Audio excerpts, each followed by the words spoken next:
Greetings, everyone, and thank you for joining today's webinar and global launch of the book Order and Disorder, Nigel Biggar in Dialogue with the University. My name is Luke Lewis, and I'm Director of Publishing at Langham Publishing. We're the publishing house of the international ministry Langham Partnership, founded by John Stott. And we are focusing on equipping the church around the world. And we do that in three main areas of equipping and supporting and sponsoring doctoral students, as well as local preaching movements in the majority world, and resourcing institutions around the world with excellent Christian resources. And you can learn more about the work of Langham Partnership at langham.org, and we'll post those links in the chat. Within our publishing work, we provide a platform to Christian scholars covering areas of biblical studies, theology, and education. And we are, of course, along with the Global Faculty Initiative, very pleased to welcome you here today to this online discussion around this particular book. This is the second volume in the GFI series.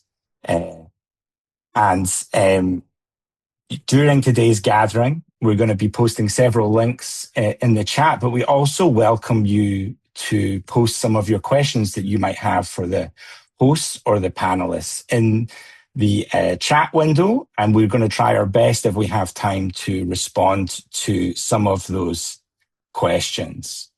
In our work, we're very grateful to be able to support those who are faithful and have a Christian commitment, but also serve and lead in respective communities and industries outside the church. So it's really just a privilege for us to join with the Global Faculty Initiative, both in publishing their collective output and also providing these resources to Christians in higher education and academic research around the world.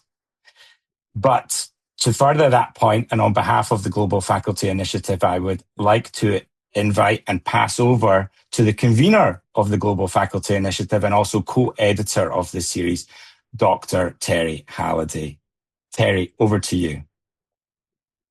Thank you so much, Luke. Good morning to those of you who are joining us from the Americas.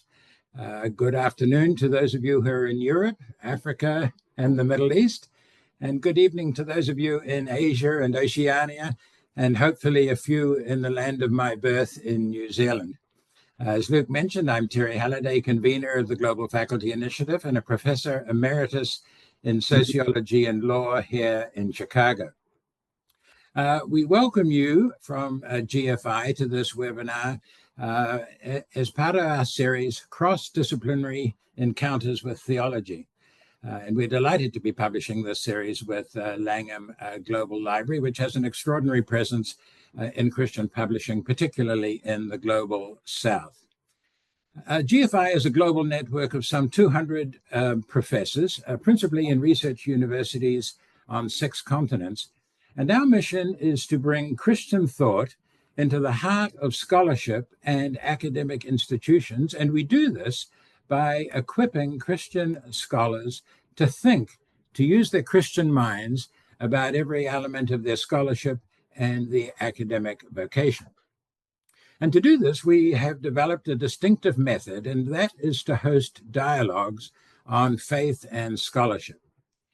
Each of these dialogues centers on a great theme of our faith, but it's also a theme which can travel easily in any secular university in the world. Themes like justice and virtue and love, and in this case, order. Each of these dialogues is led by a distinguished theologian, such as Professor Biggar, and the theologian initiates conversations with scholars in 12 other faculties common in great universities, and those conversations go back and forth in a dialogic way, which I'll just describe in a moment. We were greatly privileged to launch our second dialogue on order, led by Professor Biggar. And today we focus on the book that Luke has just mentioned, the book that emerges from the dialogue, Order and Disorder, Nigel Biggar in Dialogue with the University. The book is co-edited with my friend and colleague, Professor K.K. Yeo, who's an emeritus professor in biblical studies and a vice president of the Global Faculty Initiative. Let me make a comment or two about what makes GFI books distinctive, because they're certainly very different from any of the books that Professor Yo and I have edited in the course of our academic careers. Order and Disorder presents a different genre of academic book publishing. The book is structured as a dialogue between Professor Biggar, the theologian, and dozens of us in other disciplines across the university. So in step one, we asked Professor Biggar to write a two-page preview where he set out an overview of what he would like to think about, and that is now part one of the book. We distributed that then to 150, 180 scholars around the world and asked them if they could see any connection between what Professor Biggar has sketched and what they're currently working on. We gathered together those responses, usually a paragraph or two or three, sent them to Professor Biggar so he could be informed about the nature of the audience. And he absorbed those responses, and then he wrote what we call a theology brief, an 8,000-word essay, part two of the book, which answers the question, what is this Christian doctrine of created order? How does it reach into our lives and institutions? Where does it meet us at the leading edges of our scholarship and our academic lives? Once Professor Biggar wrote this brief, we then again circulated it out to our members, and 18 scholars then contributed longer notes and briefs back. And so all of the responses and briefs from these various disciplines we curated, we collected, and we organized in chapters, each of the chapters representing a segment or a corner of the modern university. And so the book, when you read it, you will see it opens with the wonderfully cogent expression of Professor Biggar's overview on created order. I highly recommend it, enormously valuable to me, and I know to many, many others, where he lays out not only the doctrine, but its implications for scholars and for scholarship and for the university. And then members of GFI from literature, sociology, linguistics, theology, posted some questions about disorder and chaos. Other scholars approached from different angles, from art, from music, even from artificial intelligence, to ask about God's goods, the goods that anchor God's moral order. And we'll come back to those in a moment. Others asked, how do we think about God's moral order when confronted by the issues of the day? Sex trafficking, poverty, mental and public health, the operation of markets or international law or international relations. And much of the book, certainly at the end, asks, what does a Christian theology of order have to say to the academic vocation, to leadership of universities, to the scientific disciplines, among others? And then finally, Professor Biggar graciously read the hundreds of pages of conversation and offered a postscript in which he reflected back on his conversation partners from the disciplines. And again, we'll pick up on those in a moment. Importantly, a great value, in my view, of these GFI books is because this is a conversation across disciplines, frequently, which don't talk to each other very often inside a university. Every one of these entries is written so that any of us, no matter what our field, no matter how far along we are in our academic careers, can understand it. And I believe that for many long years in the academy, that is no small feat. With that context, then, let me move to the order of today's webinar. I am going to begin in a moment with a conversation with Professor Biggar. We will then turn to a panel discussion with 4 distinguished scholars and Christian leaders from Europe, Latin America, Africa, and East Asia. And we'll conclude with Professor Biggar's responses to some of the issues that have been raised. I begin now with my interview with Professor Biggar, because it's my great honor to introduce the Reverend Professor, the Right Honorable Lord Nigel Biggar of Castle Douglas. Currently, Professor Biggar is Regius Professor Emeritus of Moral and Pastoral Theology at Christ Church, University of Oxford. He's ordained as a priest in the Church of England and serves as a canon of Christ Church Cathedral, Oxford.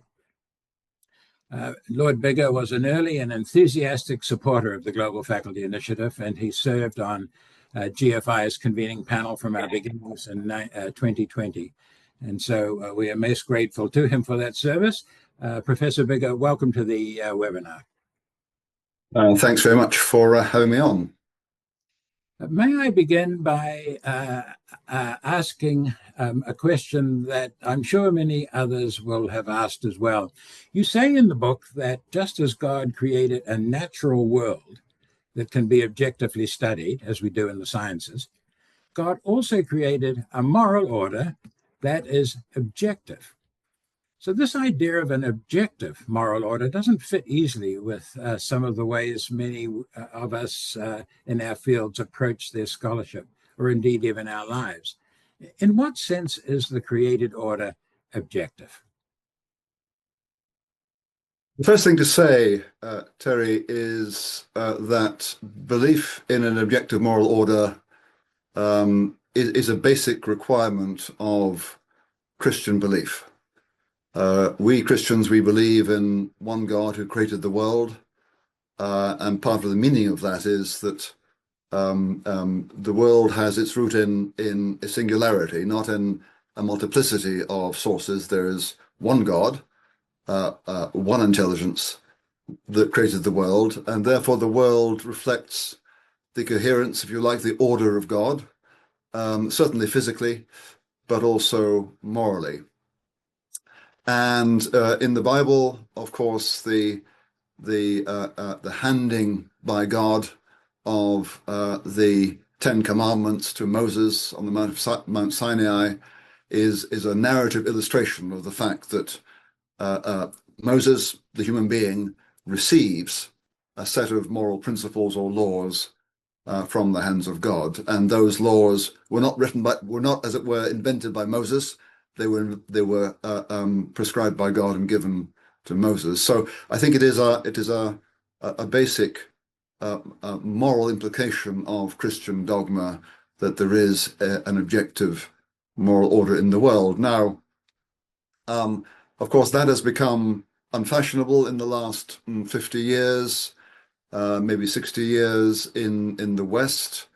Where ideas of radical cultural relativism, the idea that moralities are simply cultural conventions which vary from society to society, or even more radically, that morality is simply the invention of individuals. Morality is radically subjective, and that there is no common, transcendent, universal moral order. Now, that has been quite popular.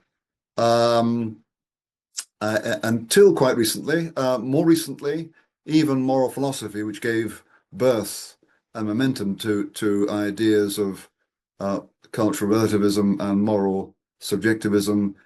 More recently, philosophy has come back to the idea that there are in the world values that are transcendent and have universal authority. So the idea of moral objectivity is not quite as strange as it might have been 20 or 30 years ago, actually. And then whatever we think about moral subjectivity and cultural relativism, the fact is, certainly in the West and even outside the West, millions of us believe in human rights.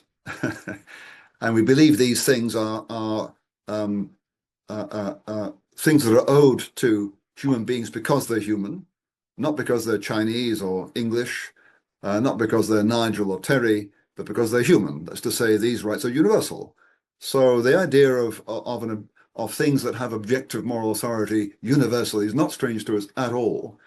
And I think even a brief reflection on what's required for social life, for life between us and among us to be possible, indicates that we can't do without norms that we regard as being authoritative. And when you start to talk about relations between different nations, we reach something equivalent. That's to say, a notion that there are norms that should govern relations between different nations, different cultures, different societies.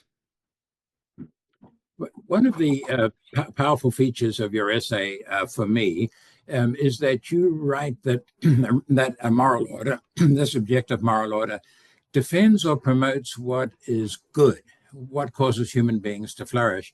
And you say these goods are prior to moral principles. Across the world, in the global south and the global north, do you see particular goods that at this moment are the kinds of goods that we Christian scholars should be focusing our minds upon? Just let me explain this relationship between moral principles and goods. So in the Bible, we're of course accustomed to the notion of law because the Ten Commandments are handed by God to Moses, and these include such things as don't steal, don't lie, don't murder. And these are laws or prescriptions or rules governing the way we should behave. But it's important to remember that these moral rules to govern our conduct are designed to serve human flourishing. It's designed to create life and individuals who flourish. So the purpose of saying don't murder is that we want to protect human life from unjust assault. The purpose of saying don't lie is because we know that a society depends on a wide degree of trust. We need to be able to trust each other. Otherwise, a society begins to disintegrate. So moral rules serve human flourishing and the elements of human flourishing, which we call goods. And the example I'd reach in the Gospels is when Jesus says the Sabbath, the rule that we should keep the seventh day holy to God. The Sabbath is there to serve humanity, not humanity the Sabbath. In other words, the rule serves the good, not the good the rule. So that's the general idea. As for goods that deserve particular attention at this particular historical moment, I mean, there are lots of them, Terry. I take the one of justice. Justice is a good, that's to say, just relations between people and nations. And just in keeping with some of the things I said in my essays, I'd apply this to political life. I'd say that good political order is important for justice, and that includes certain moral things called virtues. That's to say, rules of character. We need rulers who are devoted to public service and understand themselves as being the servants of the whole public.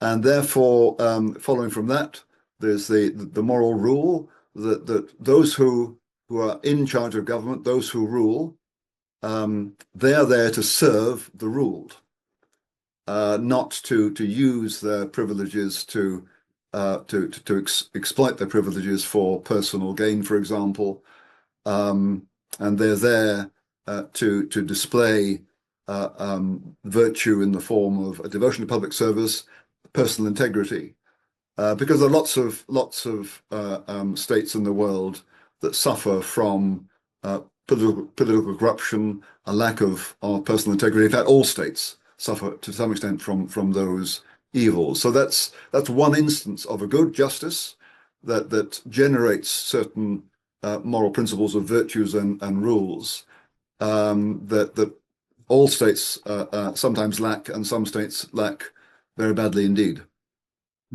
And this comment reaches directly to an interest of mine as a disciplinary scholar, not trained in theology, because I very much like your argument as you've expressed it now, and you express it in the book, that the task of bringing the moral order to bear upon the social and legal orders of our time ought to be interdisciplinary. You find a place for us in the moral, those of us in the rest of the academy, particularly in the social sciences, to be contributing to the crafting of this moral order. As you now sit in the United Kingdom House of Lords, where public policy is crafted into law. Is there a contemporary issue, perhaps beyond that of justice or specifying that of justice, which you've just mentioned? Is there a contemporary issue where disciplinary scholars might contribute to a better society consistent with the flourishing ideal that you've just expressed? For sure, Terry, just to make clear, my view is that theologians and moral theologians like me need our Christian brothers and sisters in other disciplines in order to reach decent moral judgments. We can't do it without speaking to social scientists and political scientists and medics and others. So we need each other. Yes. My recent experience in the House of Lords here in the UK has involved debating a bill to make legal the deliberate assistance of some patients to kill themselves. That's to say, the legalization of assisted suicide. And I can come into the debate as a moral theologian, and my role is to clarify certain concepts. The idea that whilst traditionally it's perfectly morally permissible for a doctor to prescribe a form of painkiller in order to suppress a patient's distress, even if that painkiller happens to have the undesirable side effect of killing the patient. But that's quite distinct from a physician intending to kill the patient and prescribing some drug with that intention. That's a moral distinction that is quite common to both moral theology and moral philosophy. I bring that to the debate, but in order for me to speak at all sensibly on these matters, I have to ask medics, physicians, about medical practice.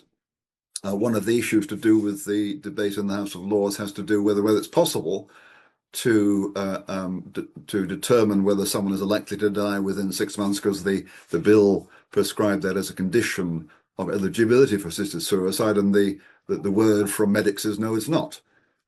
Equally, I need to look at social scientific evidence and political scientific evidence, because I need help in understanding what polls are telling me. So in all sorts of ways, the moral theologian, the Christian ethicist, needs the help of other disciplines in order to reach a well-crafted moral judgment about assisted suicide, for example. Thank you for that comment, because I think in a different kind of a way, it emphasizes the value of the Global Faculty Initiative that we as scholars have been called to the service of God inside the university. And our value to the kingdom of God is in substantial part in being able to talk to each other, to hear each other, and to proceed in ethical and moral decisions out of that conversation.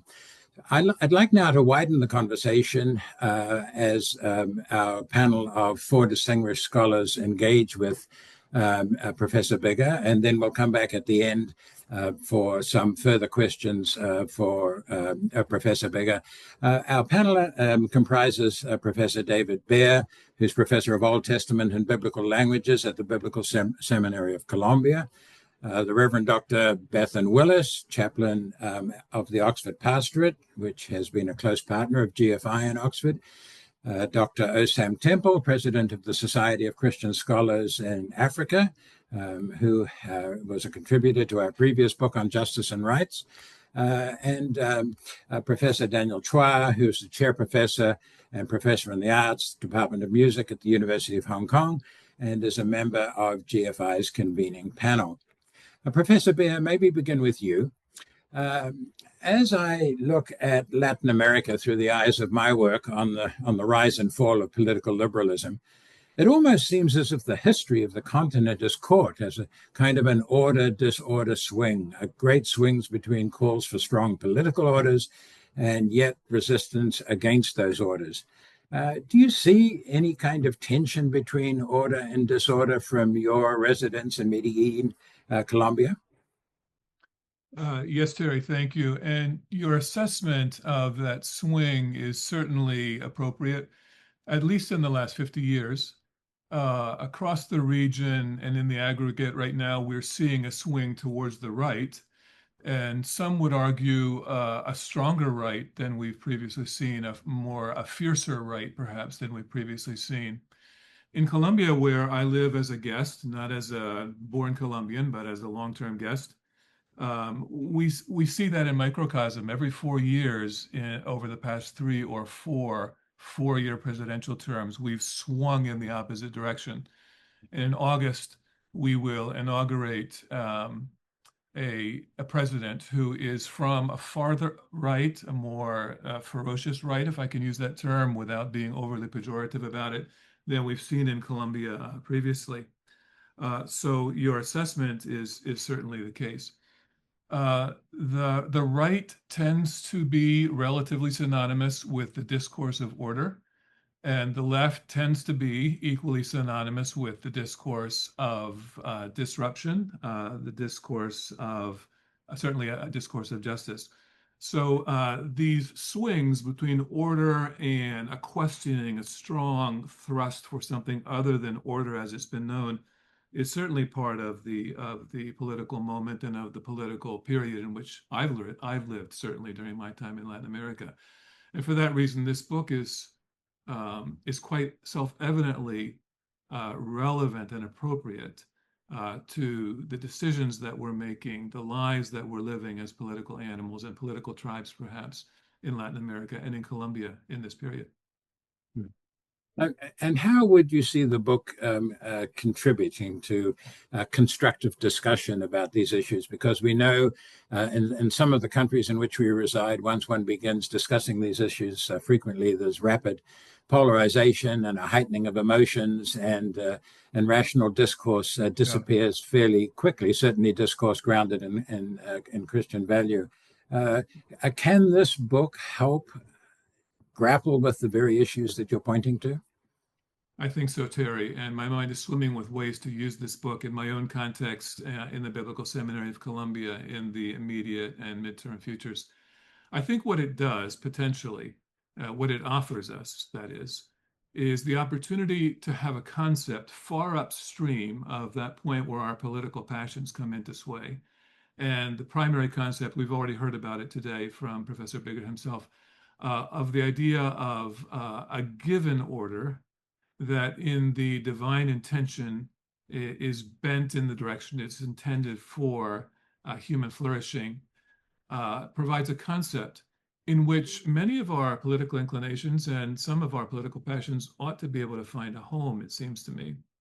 And it would become a different conversation were we to be able, in my context, to step back from those passions, which are exceedingly strong in this moment, both from the right and from the left, within the same community of students and faculty and scholars that I serve, to step back and to evaluate the political options in terms of which would align more naturally, more organically with the concept of an order. And that might actually, in some cases, be a leftist option, or an option inclined to the left that has perhaps self-defined as a questioning of order. If challenged, there might be an argument for seeing those inclinations and those commitments in terms of a fruitful order, a generative order that is given and then in which we humans participate. In this context, then, Dr. Temple, could we move across the Atlantic to your comments about the book, Order and Disorder, where you write, this book is for an age marked by cultural fragmentation, moral uncertainty, political ruptures, and rapid technological change. We've heard from Professor Baer about the Latin American situation. Are there 2 or 3 particularly challenging forms of disorder that you observe at the moment in sub-Saharan Africa? Yes, thank you. Looking around sub-Saharan Africa, we do not need to look far to see disorder, what we have done with God's moral order.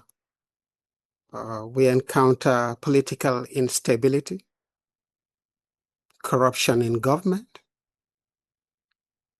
elections that are not concluded, rigged elections, military coups, violent conflicts, and weak institutions. We witness youth unemployment, widening income gaps, inequalities, rural-urban migration, brain drain, breakdown of families and communities, and particularly brain drain, the loss of many of our brightest minds. We also see disorder in religion, religious extremism, an economic landscape that seems to be at the bedrock of a whole lot of these things I have mentioned.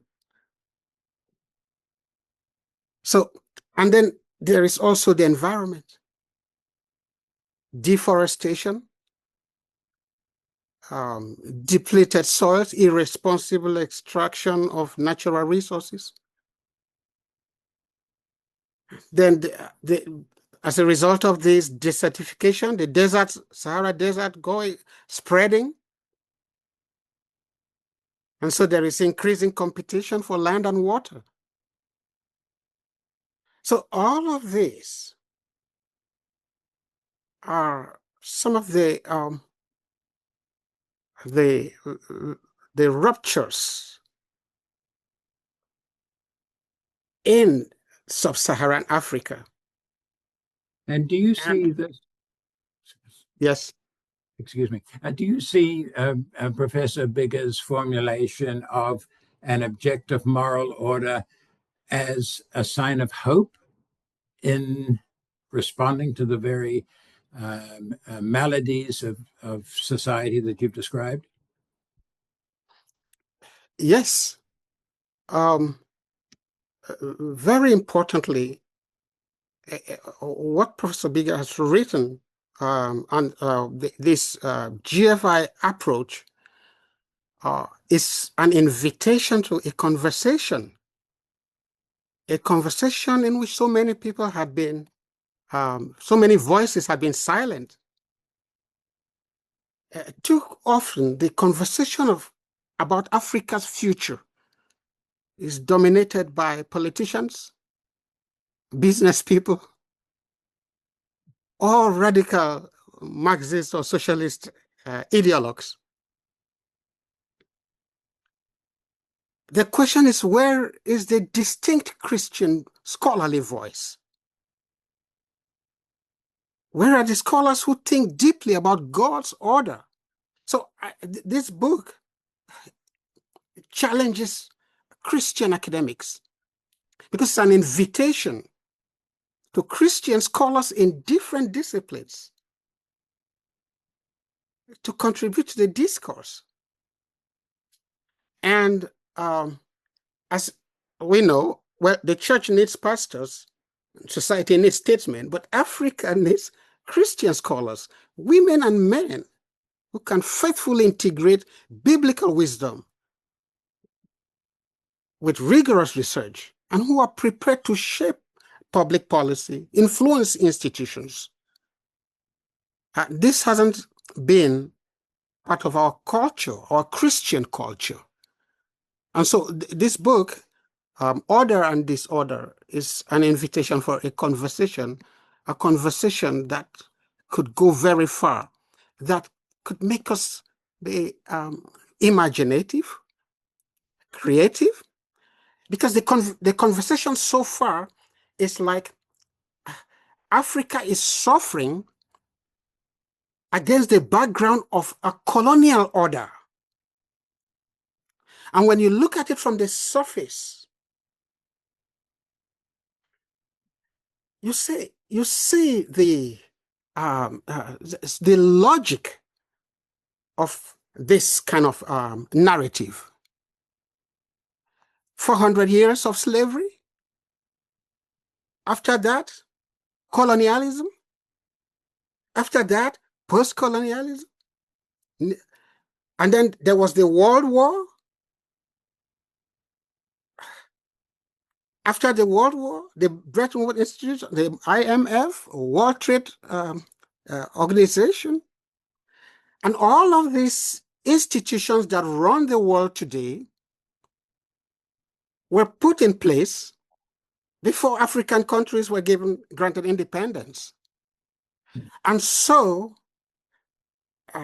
these countries have to struggle to play the game by the rules from the point of view of rules that were set before they came into being. So it's so easy for radical scholars to bring this dichotomy between the West and the rest of us.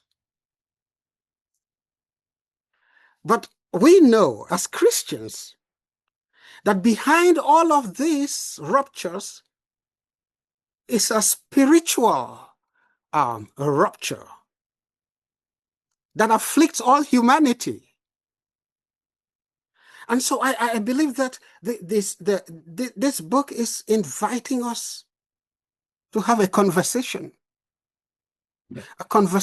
that emphasizes God's order founded on God's covenant and how mankind walked away from that order and created institutions of disorder.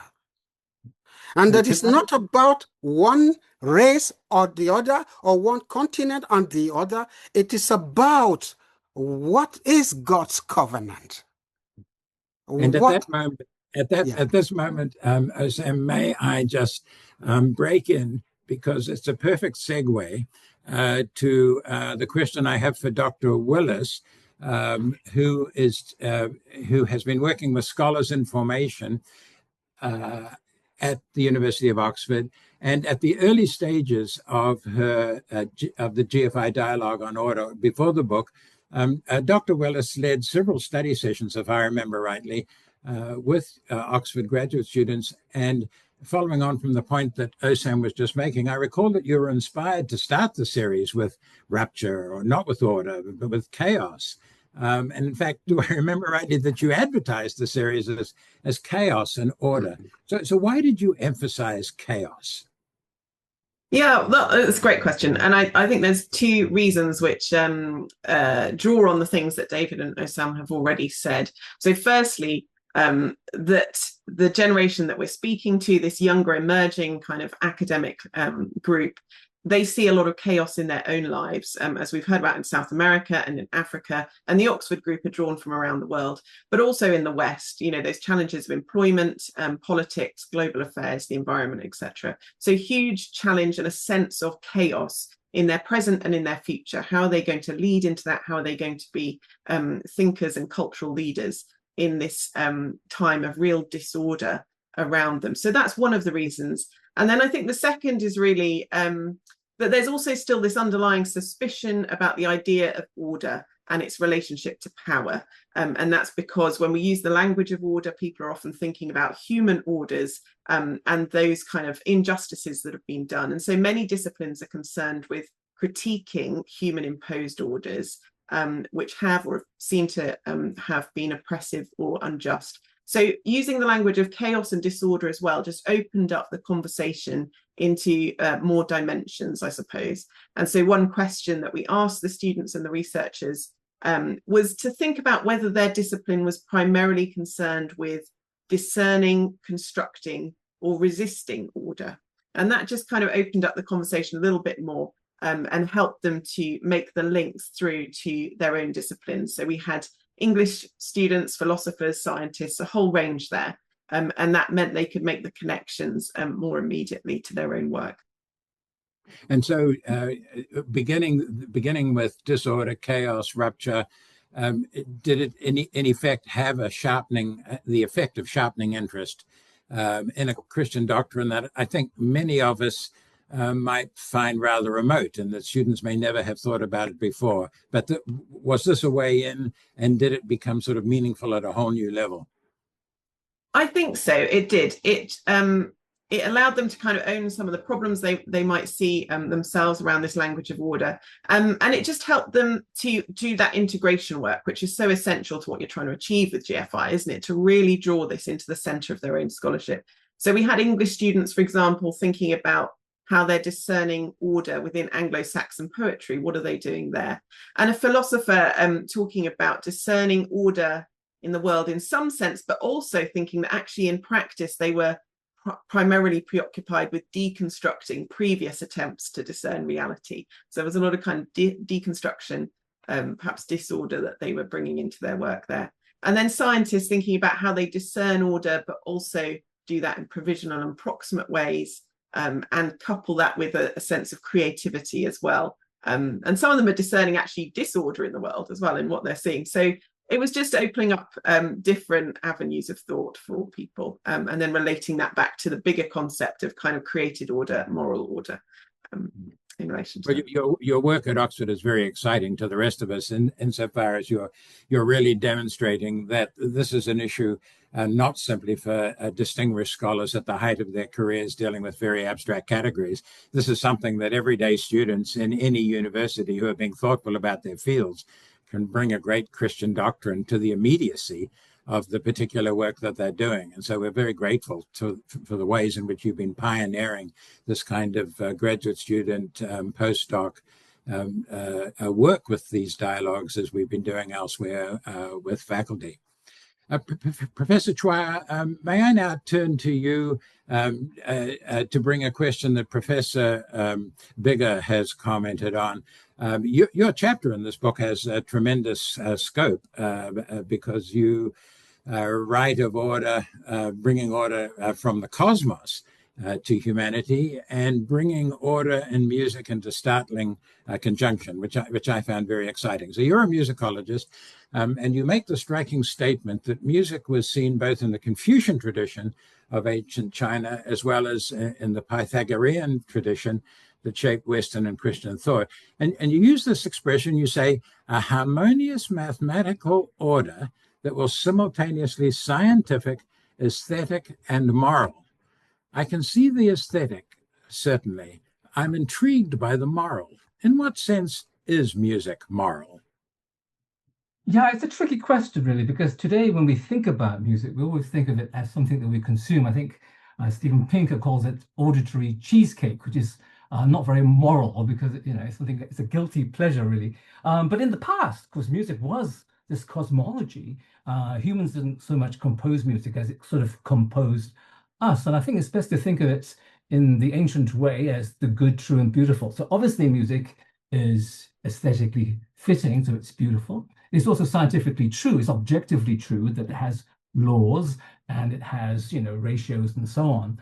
But if the world then is fitting, and if it is also reasonable, then as creatures in this world, we need to seek that order. And that's where the moral order comes in, because we're seeking the flourishing of a world. So all the ancient texts would ask us to find our place in the world, to find our tuning in the world, and to be in tune with that.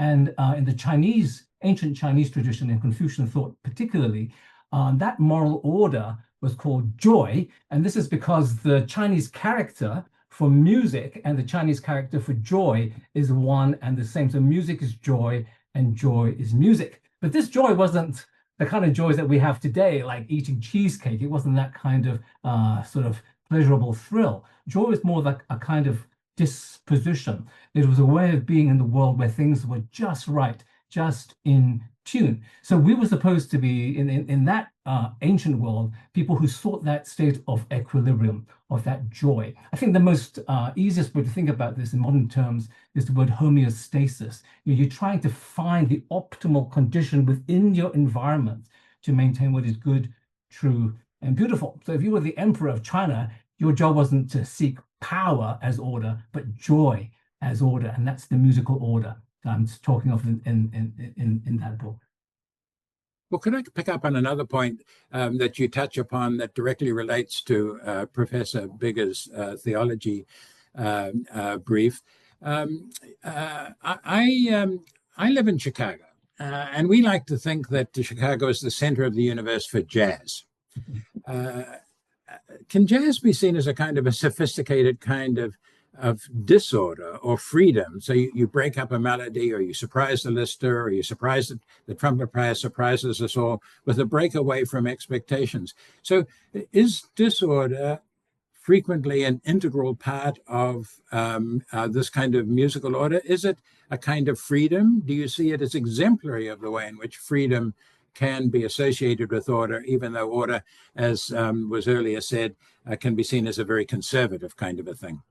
Yeah, jazz is a great example, I think, of modern joy. And I guess we could think of it as disorder, although I think we may have to reframe what it means here. So let's, first of all, say that music is always about time, and where there's time, there's always change. So I think when we think about harmony, that sort of harmonious order, we have to think of it in terms of time. It's always a kind of rhythm. Harmony is a harmonic rhythm, and where there is rhythm, there's going to be disruption, there's going to be surprises, and jazz does that really perfectly. But I wouldn't quite call it disorder. I'd say it's a necessary contingency for that sort of co-creative element to happen in music. So yes, it speaks of a certain freedom, a certain autonomy, a certain flexibility, but that is just the condition of music.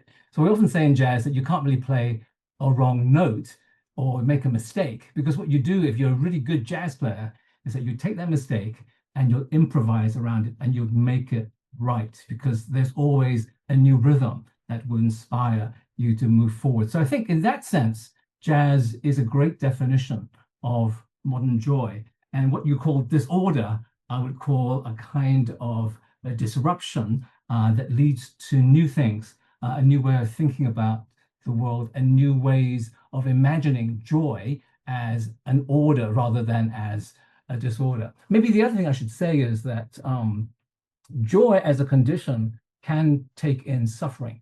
So you can still have a disposition of joy, but all kinds of suffering takes place. So if you go back to the roots of jazz, to the slave culture in the Americas, a lot of that music, things like the ring shout, is this rhythmic order that's being played constantly in a situation of great pain and suffering. But that rhythm is a rhythm of hope. It's a kind of defiant joy. So when we talk about rhythm and blues, yes, blues is really sad, but it's the rhythm, the joy, that is the underlying order. So it's actually very difficult to truly lament in music, because the rhythm keeps making sense of what we're despairing about. So in that sense, there's always this promise of order in music. And so for our wider audience, these are exactly the kinds of reasons why this is a good book to pick up in order to read Professor Chua's chapter, and also your recent book on joy in music. Daniel, can you remind me of the title of the book and who published it? It's called Music and Joy, Lessons on the Good Life, Yale University Press. It came out a year or so ago. Yeah, thank you so much. Professor Biggar, could we now come back to you? Here you've heard a number of quite diverse reactions to your stimulating writings and their salience for radically different situations in different parts of the world. Do you have any general comments to make? Otherwise, I've certainly got a question or two for you. Terry, thank you. And thank you, everybody, for that really fascinating set of reflections. Yeah, I do have a number of comments. I'll try and keep them brief.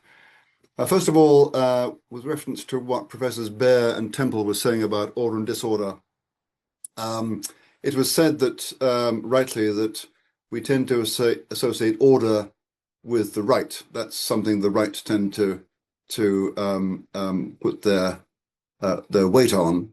So it's important to make clear that a Christian's affirmation of God's objective moral order certainly does not mean a general affirmation of any human, political, social order.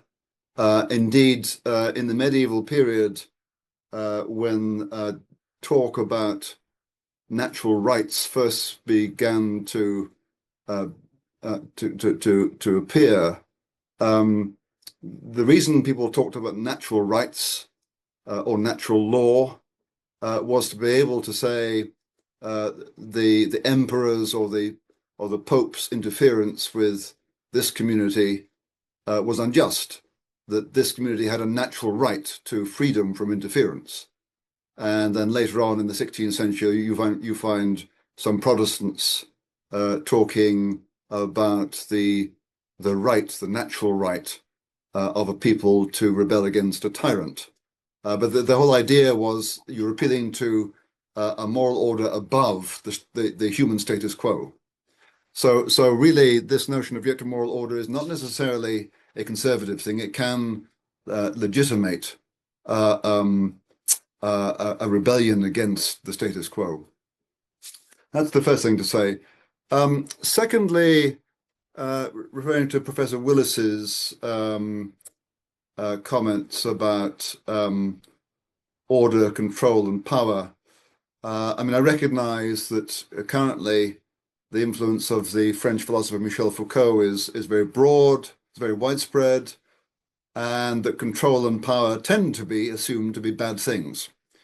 And when people in disciplines, I guess, like political theory or even political science or social science talk about control and power, they import a negative moral evaluation of these things.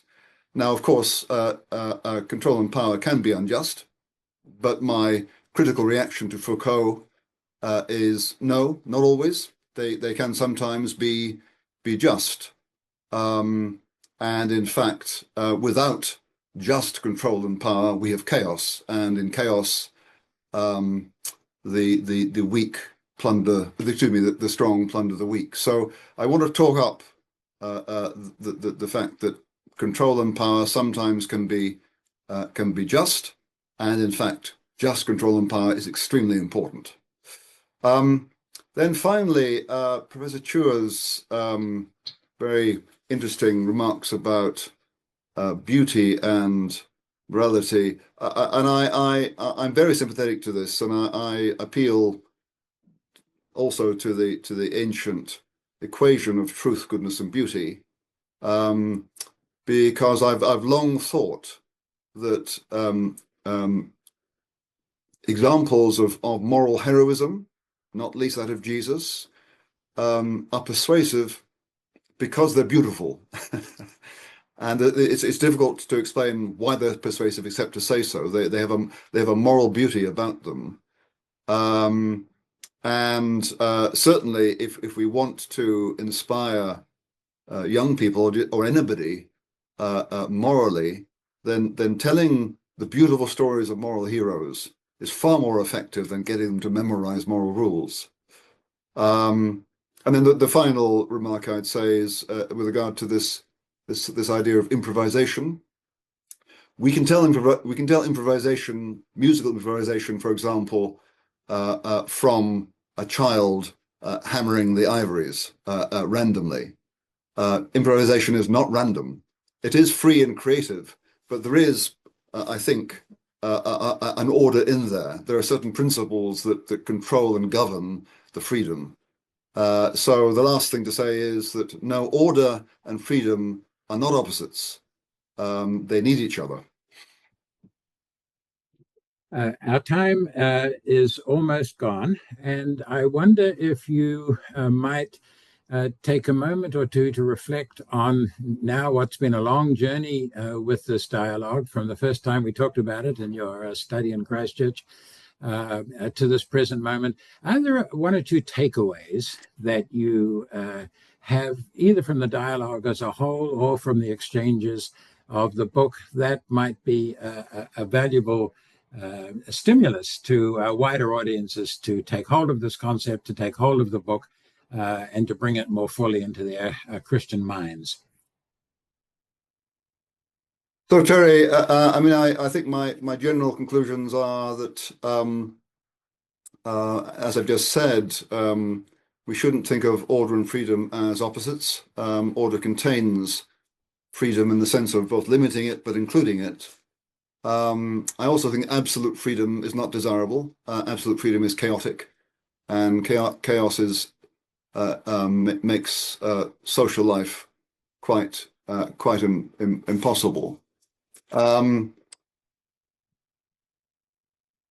Yes, I think those were the two main takeaways from this particular dialogue. But more generally, I just say that I strongly, heartily commend the mission of the Global Faculty Initiative in creating this kind of interdisciplinary dialogue, bringing us out of our silos, so we actually get to interact with one another, and everyone gets to learn, and we become both more Christian and theological in our thinking, and our Christian theological thinking becomes more practical and wise. Thank you. So let me conclude with a comment or two on deepening these conversations. If you go to the Global Faculty Initiative website, you'll see study guides, a short 3-part series and a larger 6-part series on the way in which the book can be used and the way that Dr. Willis has it at Oxford. And in fact, we have a new website coming up shortly where this will also be much more accessible and dynamic. Do look for a podcast that is forthcoming where Dr. Willis interviews Lord Biggar.